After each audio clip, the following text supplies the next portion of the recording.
This is the Everyday AI Show, the everyday podcast where we simplify AI and bring its power to your fingertips. Listen daily for practical advice to boost your career, business, and everyday life. Can you use AI to make your employees better and to train them? That's what we're going to be talking about today on Everyday AI. This is your daily live stream, podcast, and free daily newsletter, helping everyday people like you and me not just understand what's going on in the world of AI, but how we can actually use it. You can spend countless hours a day trying to keep up with what's going on in the AI world with news, with new tools and softwares and how to actually use it. Or you can tune in to Everyday AI. That's what we do every single day. So very excited to talk about that exact topic today. Can you use AI to train your employees, to have better employees? Before we talk about that and bring our guests on, let's first talk about what's actually happening in the world with AI. So some big developments. So everyone's favorite sidekick, ChatGPT, some big updates in the last couple of hours. So the parent company, OpenAI, is making finally, yay, GPT-4 API available to all paying customers. So if you're not a developer, this might not mean a lot to you, but for the everyday person, this does mean a lot. So all of these, if you're using third-party tools that use GPT-4, you're going to start to see a lot better quality in these external tools. So more on that. But another big thing with OpenAI is they finally also released Code Interpreter to all paying members as well. So a couple big developments there, and we'll have more in the newsletter in the AI in 5 section on Code Interpreter. All right, let's move away from OpenAI, talk about Google, right? So Google just reported that they may start using DeepMind's Sparrow as a ChatGPT competitor. So we'll have more in the newsletter on exactly what that means, but an interesting development that Google is starting to look at additional models to come in and start compete with ChatGPT. So speaking of that ChatGPT thing, all schools are using it, right? Students are using it. Schools are trying to see how to deal with it, at least here in the US. But in Japan, so a new report looked at how Japan is actually allowing and in some cases encouraging the use of generative AI tools such as GPT, all the way down to elementary and middle school as well. So I've been very fascinated with how the U.S. is struggling to deal with generative AI, and in most cases just trying to ban it. So, pretty interesting article today that we'll be linking to in the newsletter, talking about how Japan is actively and proactively just using it. So that can help us all learn. So speaking of that, you can also use AI to train your employees, just like students can use AI to learn. Right. So with that, let's bring on our guest for today and talk how we can use AI to teach employees. So very happy to bring on fellow Chicago area person here. So Nancy Monroe is the CEO of Verbal Transactions. Nancy, thank you for joining us. Well, thanks for having me, Jordan. Love to talk about this subject. I'm sorry we only have 15 minutes. Yeah, it's always true. These conversations could go hours. So as a reminder, if you are joining us, thank you. So we already have a couple comments, but if you do have any questions for Nancy on how you can use AI to train your employees, go ahead and drop a comment here and we'll get it answered. And if you are listening later on the podcast, make sure to join us for these live streams, 7:30 a.m. Central Standard Time. So Nancy, just tell us quickly, what is Verbal Transactions and what do you all do? Yep. So Verbal Transactions is an enterprise learning company, and we focus on right now call centers to help get those call center agents up to speed faster by using a hands-on immersive simulation platform. And we're leveraging natural language processing to allow people to have real dialogue inside the simulator, and then we're observing them through automation, and then a bot acts as their coach. If they get off track, to say, oh, you didn't type the zip code in correctly, or, oh, I didn't hear you authenticate the customer correctly, let's try that again. And the reason that works really well is people in the learning space are probably familiar with Bloom's taxonomy of learning. But what people may not be aware of, he also did a study around something called 2 Sigma.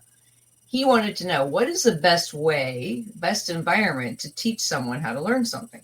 So he tried traditional classroom training, which is still the dominant delivery mechanism today. Then he tried peer-to-peer groups. That didn't work so well. So he found out that one-on-one tutoring was the best way to teach someone a new skill, because you can observe them doing something, give them feedback, let them kind of work their way through more complex skills. So I'm using the bot as the tutor. So the bot is observing what they're doing. The bot is interacting with them in real time. It's giving them real-time feedback versus delayed feedback. And so there's a lot of other, cognitive things that I could talk about, but that's how we're using NLP and bot technology to teach you a new skill. When I hear you describe it, I think my brain thinks two things. At first, I think, oh, that's a lot to have a bot watching my every move, almost to feel like it's analyzing you. But then also I think, what a great way to be trained, right? Mm-hmm. So how has the reception been? Because I know you've been doing this for a couple of years, but how has the reception been when you are using this technology to train employees? Well, the employees love it. I think sometimes, just like any type of AI platform, some of the trainers think, oh, they don't need me now. I'm not going to facilitate this class, right? They're just going to go into the simulator. Well, I mean, you still need someone. So what happens is, as we're delivering that simulation, if they mess up, where the person now can come into play, the person that used to be the instructor, they can look at the analytics that we spit out from the simulations and say, oh, they have this one area where they really got off track. This is where you need to then kind of intervene. Mm. So it allows people to be more proactive in catching mistakes ahead of time versus reactive. Once they're talking to, we've all had that bad customer service experience with somebody that didn't know what they were doing, right? Gosh, yes.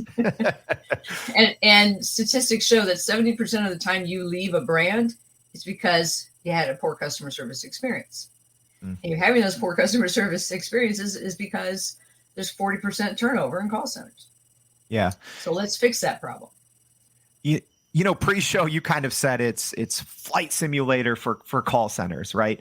So what you're doing at Verbal Transactions, it makes perfect sense for that use case. But if we hit, if we zoom out a little bit and we look at these types of technologies and just AI learning in general, what's your take on it? Because you were, Verbal Transactions was here before the recent, AI wave, so to speak. Right. But now it's very commonplace. So where do you see kind of the industry going? Is it going in a healthy direction with, AI assisted learning, bot learning? What's your take on that?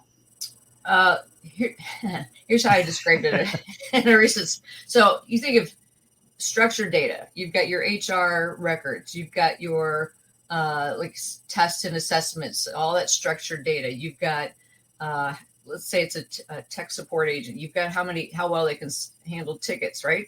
All that is structured data. But now imagine if you can then take unstructured data, such as I'm wearing a device that measures my heart rate while I'm doing some work task, or I get up X number of times out of my chair during the day. Well, let's say you take that unstructured data and look to see, at 10 o'clock, you're not as productive as you are. So we're going to pump more oxygen into your desk, or we're going to do something, So where I see it going is taking all the structured data and unstructured data and kind of comparing the two together so that you can make people more productive in an autonomous way, but then use that information to let the organization be much more strategic and proactive on how they're making decisions about the organization, but also how they're interacting with customers. Yeah, even on the customer side, right? So you talked about how, Verbal Transaction is specifically using, your model to train call center employees.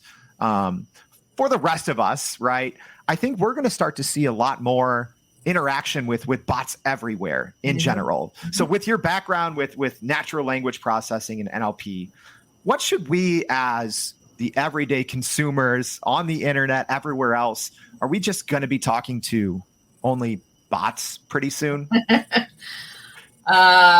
Yes and no. I mean, there's certainly, and when people say chat, I get a little frustrated because you're not literally talking to them most of the time. And so when you're typing things, that's easy. That's easy for NLP engines to do that. It's easy. Where it gets really complex is when you are talking, physically talking, because there's a lot of other things that factor into that.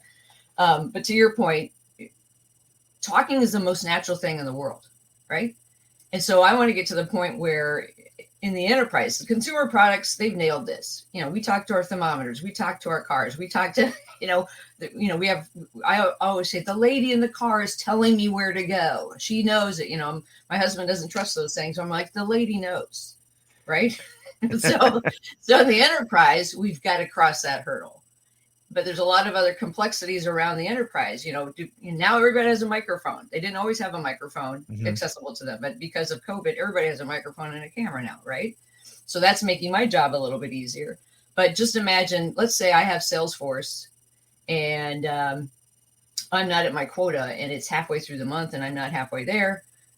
Workflow can be triggered. So the bot starts to talk to you to say, hey, Nancy, it's halfway through the month.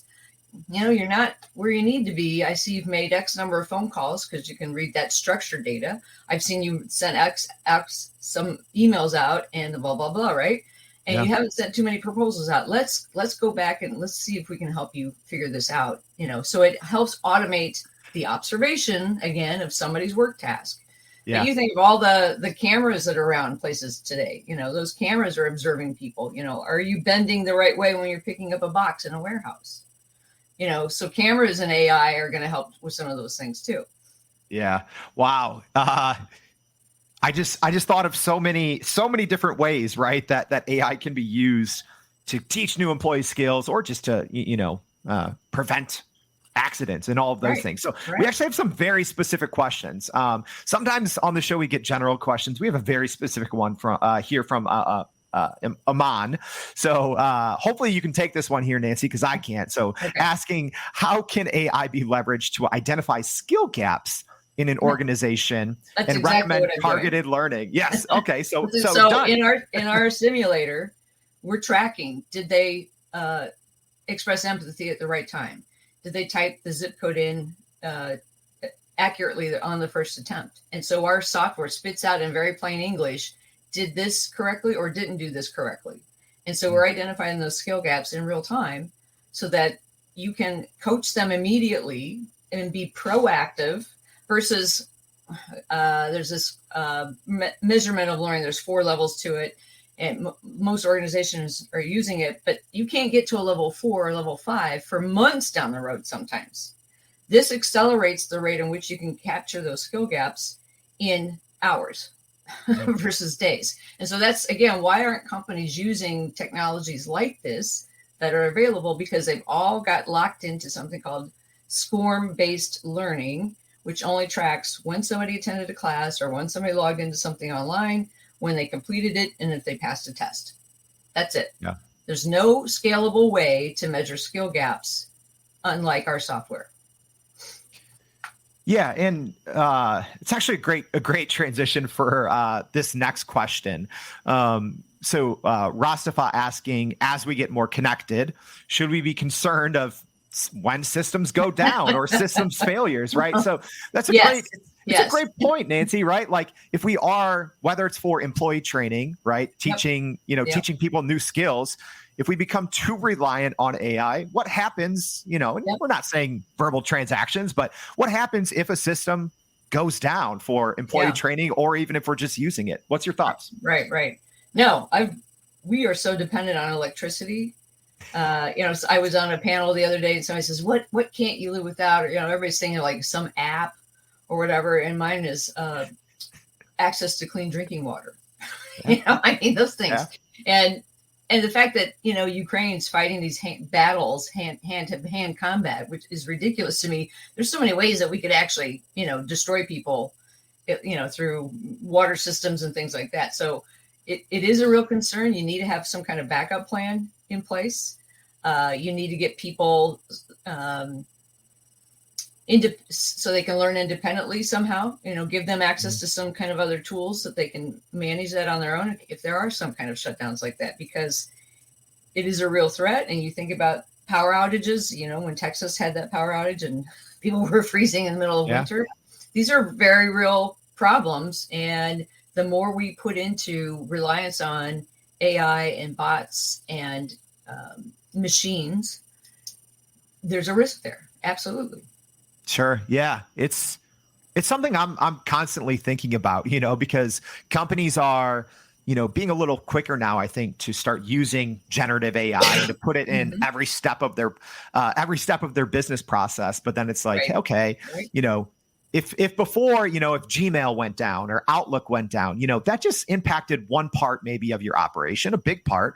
But then, what happens when we have AI integrated front to back in every single part of our business, and think goes analog. down? You need some kind of analog system to back it up. Yeah. That's not a bad idea, but I don't think anyone's going to be rushing out for typewriters anytime soon. So one other question that I had for you, Nancy. So, verbal transactions is really, focused on doing one thing really well. It's your training, employees in call centers using AI, right? But for the rest of us, how can we work better with AI? Because I also believe that, I've been saying this for years. The future of AI is you're going to have your own, AI assistant on your desktop that follows you, quote unquote, follows you around on your computer all day. But I think there's a learning curve, right? To work better with AI. So you've seen it, I'm guessing, through hundreds or maybe thousands of employees. But how can the everyday person prepare or get used to when that AI assistant comes? Get comfortable with technology in baby steps. So if you're listening out there and you have access to Microsoft Teams has a way you can create your own bot in Teams. There's lots of other, there's chatbot.com has a free trial, and you can just play around with chatbot.com to figure out different ways to create an own bot for your own learning. Amazon Alexa has something called Skills, and it's free. You can create your own skills. So if you have an Alexa device, you can turn it on and off your lights in your home, right? You can have smart plugs that you can use to turn things on and off when you're not home. So there's a lot of consumer devices out there that you can play around with that allow you to automate certain tasks in your home, like thermostats are doing it, refrigerators are doing it, so I would say start off small and find there's lots of free. I'm the queen of all free things. If you can do it free, just do it. But Alexa Skills is actually a very good way to start, and they have a lot of templates that you can use and customize. So I would start there. Yeah, that's a great point. It's actually crazy you bring that up, Nancy. I've had a smart light bulb sitting in my closet for 3 years, and I finally installed it. Like 2 days ago, and I'm like, why didn't I do this? Right? Having that smart, just getting used to working with smart tech, I think is great advice. So I'll leave you maybe with the last question here for you as we wind down on the week. It's Friday, right? So maybe we'll end with a hard hitting one. How can maybe if someone's listening and they're a department manager, or maybe they're a small business owner, CEO, what would be your advice on how they can use, because maybe verbal transactions is perfect for them, maybe not, right? But how can they use AI to teach their employees, to train their employees? What would be kind of, and I know it's a hard question, but I think you could take this one, but how can everyone start to use that, the concept of AI learning to better their employees and to upskill? Well, I mean, again, I would start with the Alexa Skills and things like that because they're free. The downside to those things are they're not necessarily private. I mean, unless you pay a lot of money to have a Python programmer, customize that for you. So from an AI standpoint, spell check is AI, right? I mean, you think all those things that help your world make it better, spell check, things that automate in your world. So learn how to use Google or Microsoft has lots of tools to help automate workflows. Automating workflows is probably a very underutilized technology. In fact, SharePoint was a very underutilized technology from a learning standpoint. People had accessibility to it. They weren't leveraging it the way they should. So look at the tools you have today and think, how can I leverage these? And does it already have some kind of AI component in it? PowerPoint has it, and it helps you design your slides. It's built into PowerPoint. So just educate yourself on what you have today. And if it has AI in it, learn how to use it. Yeah, that's great. That's great advice. See what you already have in your workflow that you can automate. You said Microsoft SharePoint presentations. It's fantastic advice. I think you just have to start. So Nancy, thank you so much for joining the show. It was great to have you share about verbal transactions and everything that you're doing. Thank you. We appreciate all your time and insights. No, glad to be part of the show. Thanks for inviting me. Yeah, absolutely. So as a reminder, if you want to know more about what Nancy's talking about, make sure that you go to youreverydayai.com. Sign up for our daily newsletter. We're going to be linking to some of the cool work that Nancy and Verbal Transactions are doing, as well as some of the takeaways that she talked about, because I think it's great. That's what we're doing at Everyday AI. It's all about actionable next steps to help you use all of this AI technology that we're talking about every day. So we hope to see you back next week with Everyday AI. Thank you all. All right. Thanks. And that's a wrap for today's edition of Everyday AI. Thanks for joining us. If you enjoyed this episode, please subscribe and leave us a rating. It helps keep us going. For a little more AI magic, visit youreverydayai.com and sign up to our daily newsletter so you don't get left behind. Go break some barriers, and we'll see you next time.